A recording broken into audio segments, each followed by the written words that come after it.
Wara l-iskandlu kbir li jeżżes lill-Korp tal-Pulizija, l-Aġent Kummissarju Carmelo Magri poġġa lill-Ispettur Gabriel Mikallef fit-tmexxija tat-taqsima tat-traffiku.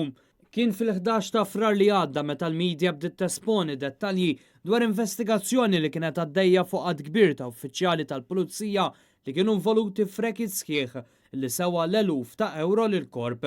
Dan apparti stejjer ta' abbuż, teddid fuq uffiċjali oħra tal-Pulizija, relazzjonijiet intimi bejn pulizija, forma ta' tpattija, ċitazzjonijiet maħfura b'mod abbużiv u ħafna aktar. Dwar din l-investigazzjoni Net News reġa' affaċċja lill-Ministru Michael Farrugia li taħt ir-responsabilità tiegħu seħħew il-każi li jinsabu taħt investigazzjoni.